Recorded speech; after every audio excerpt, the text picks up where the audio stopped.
Okay, well, welcome back. We are in part two right now. We're looking at Napoleon's ambitions. He didn't do well in the New World. He's still looking for an empire, so he's coming back to Europe. And let's go take a look at what's going on there. So Napoleon in 1804 is seen as the first consul. He is the victorious general. If you look at the painting here by Jacques-Louis David, this is Napoleon crossing the Alps. He has gone from being kind of a little almost nobody type of soldier officer, and now he's seen as a majestic leader, the savior of France, so to speak. You probably can't see very, very well, but down in the rock, it has Bonaparte and it has Hannibal. Hannibal gets this great victor that crosses the Alps and makes great war earlier. There is this, again, sense of old glory. Napoleon loves old glory. But, as I said, he wants glory. He wants this empire again. But remember, France did all of this work to get out of kingliness, this monarchy kind of way of going. But Napoleon is not satisfied with first consul. He wants more. So he decides he's going to coronate himself as emperor. This is in 1804. You can see it by here. Notice the circles down on the bottom. This is bye-bye sans culotte, the idea of no breeches. Napoleon wants to bring back the old world grandeur of the court, the kingly court. And so we're going back to the silk stockings and the short breeches, and everything is more pomp and circumstance. If we do a close-up here, you can see not only does Napoleon crown himself as king, but he then crowns his queen, his wife, as queen. And he's trying again to mimic this glory, this grandeur of old Roman Empire. He really had a fantasy about that. Even the Pope is there to bless this coronation. And this is seen by the French populace as Napoleon bringing back the church with the country, with the state. Remember, we looked at earlier that there was this sense of nationalism, that you had the voice of the nation, that monism ideology, where France was not of the people but of the nation. And so they started forcing the clergy, the priests, the cardinals, things like that, to sort of swear loyalty to the nation rather than to the church and the Pope. And this created division and struggle and diversity between the people and the powers that be during that time, because they saw that as you're taking away something that's very precious to us, the idea of that sense of church, that spiritual, eternal sort of relationship that the people had. And the Republic, the French Republic, pushed that away. They kind of destroyed it. Well, Bonaparte, again, is seen as this savior, this reconciler. He's going to bring back the old ways, and the people really respond to him. They really like him in that regard. He lays down law. He becomes the lawgiver. He puts down the Napoleonic Code, and he moves from being the soldier, the general on the mighty steed and horse. He becomes the statesman, the one who is in his office, the one who is noble. He is the liberator. At the time, Prussia for years and Russia had kind of played war back and forth with what is current day Poland.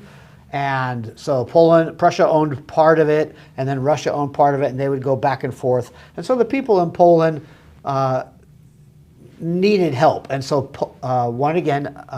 trying to find that harmony, find those alliances, find those people that would not mind swearing allegiance to his empire, Napoleon goes in and liberates Poland and creates the Grand Duchy of Poland and allows Polish people to have their own nation, their own kingdom. And he's seen as a liberator, not only lawgiver, but liberator. He's the creator of a new aristocracy. He knows he can't go back to reinstating King Louis and things like that. But he wants to be king. He wants to be emperor. So he's going to fill his aristocracy, his nobility, with people of merit. Of course, because he's military, these people are likely to be people who served him well in battles, generals, colonels, et cetera, that kind of worked their way up and showed loyalty to him in the field, in his fields of battle. It gave good service to him. And of course, those who have wealth. He still needs money. So Napoleon is, although he's come back almost like a king again, but he's come back as a welcomed king, someone who is bringing peace to the chaos of the radical phase of the French Revolution, bringing victory again. People want to be victorious. They want their nation to be great. That's why we have the Olympics, so that everybody can get around to, well, which country has the most gold medals? This is not different. This is the same kind of deal. So let's take a look at some of his battles. 1800, he goes up against Austria. He wins that. That's a huge deal. That is one of the things that sets him up for becoming first consul, to become that, to be able to say, I am now worthy to crown myself emperor. Again, we looked at his attempts in the New World. Big loss. Big loss. So he turns away. He doesn't go there anymore. He looks back towards Europe. He wants Europe, so he goes to a place called Austerlitz, which is somewhere between Austria and Russia during that time. Major win, huge win. He's starting to make his imprint in Europe. And if you notice, Europe, I know people think of it as like the big gigantic country or countries, but really it's just a peninsula. It's just a finger that's coming off of Russia, so to speak, coming off and kind of facing out. It's surrounded by water. So eventually we know he has to deal with the water issue, because who is the biggest threat on sea? Britain. So eventually that's got to happen. Well, that doesn't take too long. This is 1805. Trafalgar. Britain is going to go up against Napoleon and Spain. Now remember, I told you that Napoleon's looking towards Spain as possible opportunity, let's say. But Spain also has kind of a weak king. So Napoleon is finagling Spain. Hey, get on my side, work on my side. He's working some deals. And they try to go up against Britain as a team, completely lose. Obviously, Napoleon's strength is not on water. His strength is on land. Nobody seems to be able to touch him on land as long as he's within close proximity of France. So he goes back to land attacks. He goes to a place in Russia, Friedland, and that is another big win in 1807. He is still making his hits. He is making his empire. But 4 days later, there is a peace treaty that's made. He sets up the Grand Duchy of Poland. Poland's all, yay! They're all happy because he's liberated them. But he then decides that that's not enough. And Napoleon's, I suppose that most historians would probably say Napoleon's biggest issue was he was never satisfied with enough. He always wanted more. He wanted the biggest empire. He wanted the grandest glory. He wanted his name to go down in history infamously. And so he turns back to Spain again. Remember, he was just buddies with them. Now he's going to go back to them. He's going to battle in Spain to seal off British trade, And he does that by trying to conquer Spain. If he can conquer Spain, he gets that, the Rock of Gibraltar. He gets the place where Spain comes down and Africa comes up, and there's this little Strait of Gibraltar right in between, and that's the only way you get into the Mediterranean Sea. If he can control that, he can block Britain. He can keep Britain out of the trade, out of the Middle East. And that's his goal. He wants to see that happen. So for 7 some odd years, he's battling in that area, trying to get control. He also knows he's got to get rid of Russia. So he splits his armies. He splits them. He's fighting down here on one. He still hasn't got full control there. He has to go over and deal with Russia because he knows that if he doesn't deal with Russia, Russia's going to come across and is going to put him down. Remember, people are still kind of looking at Napoleon going, I don't know that I like your way of being king or emperor. You're not playing nice. You're not recognizing our rights to our kingdoms. You're trying to control us. You're trying to gain control. So he goes back to Russia to attack Russia, completely loses, and I mean he gets beat badly, badly, badly. So Napoleon begins his retreat. He tries to get out of Russia, tries to get across, goes across with the Duchy of Poland, and as he's coming, as he's coming back west, he's trying to get back towards France. Russia is coming behind him. But it's not only Russia. By the time they get to Leipzig, now the forces that are trying to put him down include Austria, Sweden, Russia, and Prussia. Now he's got 4 armies on his tail, and he's just getting pinged and nicked off. By the time he gets all the way back, he has almost nothing. He is really, really spanked hard. So in 1814, he gets completely busted down, and Napoleon has to abdicate the throne. He is exiled to the Isle of Elba. If you've all read The Count of Monte Cristo, you know where the island of Elba is. It's just west of Italy. And in March 1815, the ever so ambitious Napoleon, who is never beaten down for long, decides he's going to go back. He's going to escape from Elba. He's going to go back to Paris, and he establishes himself as emperor again. This guy just won't stop. So the world is now again in a place of, well, what's going on? What are we going to do? Napoleon's back. Is he going to take it over? How is he going to take it over? How is he going to convince what's going on? What about the neighbors? Are the neighbors still going to say, oh, well, okay, I guess he's learned his lesson. We'll let him be emperor again. Or are they going to say, oh, no, we're going to continue this. This is still bad news. What is the rest of the world going to do? And I think they see Napoleon as this kind of madman. He wants to rule the world. And they're not going, that's a good thing. He has a lot of might. They know that. That's one of the problems. He will overthrow us, says the rest of the world, neighboring area. We're strong enough together to beat him, and we can probably beat him once and for all and be done with it.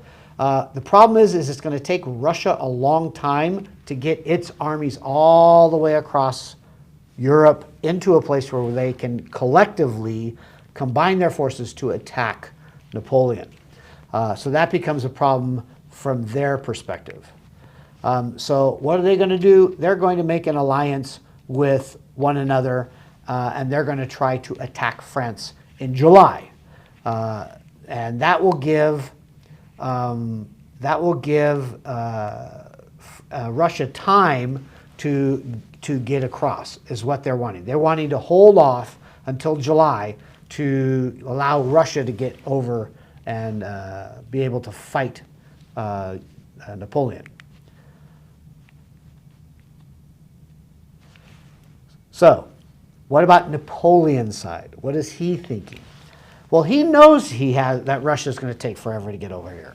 So he decides he needs to attack soon. He needs to attack now, and he needs to kind of pick off the smaller armies now so that he can be done with them and then be able to face Russia. That's his sort of perspective on what he wants to do.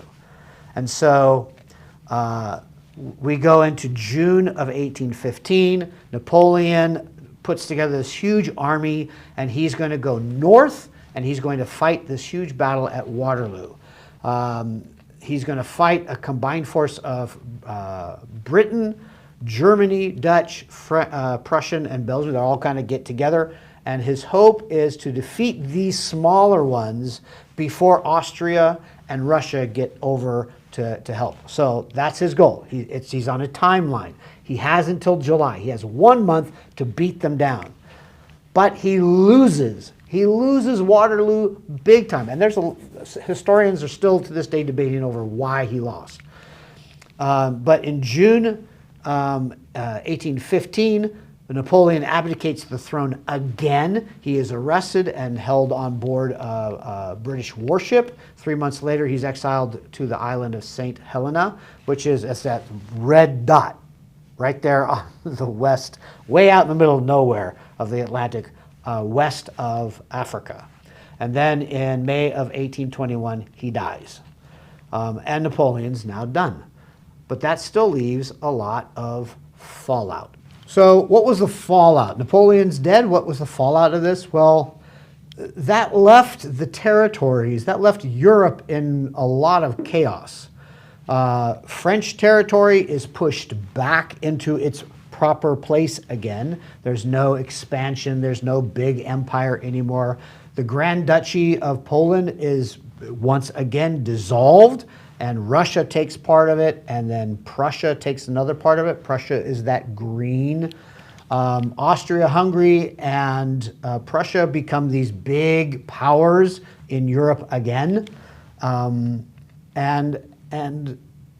if you look at what is here, what you see again dozens of little kingdoms, little kinglets and princelings, and there's still this chaos in the sense that, well, what about democracy? What about all of the Philosophes' ideals? Where did they go? And because now there's nothing. There's just a bunch of kings. What happened to the 1700s and all the work that was done by France to bring democracy and democratic kind of thinking, the rights of the people, the liberties of the people? Where are all those things going to land and grow? Or are they just going to disappear? That's the fallout of Napoleon's wars. That's the fallout, and that's where we're going to pick up in our next video.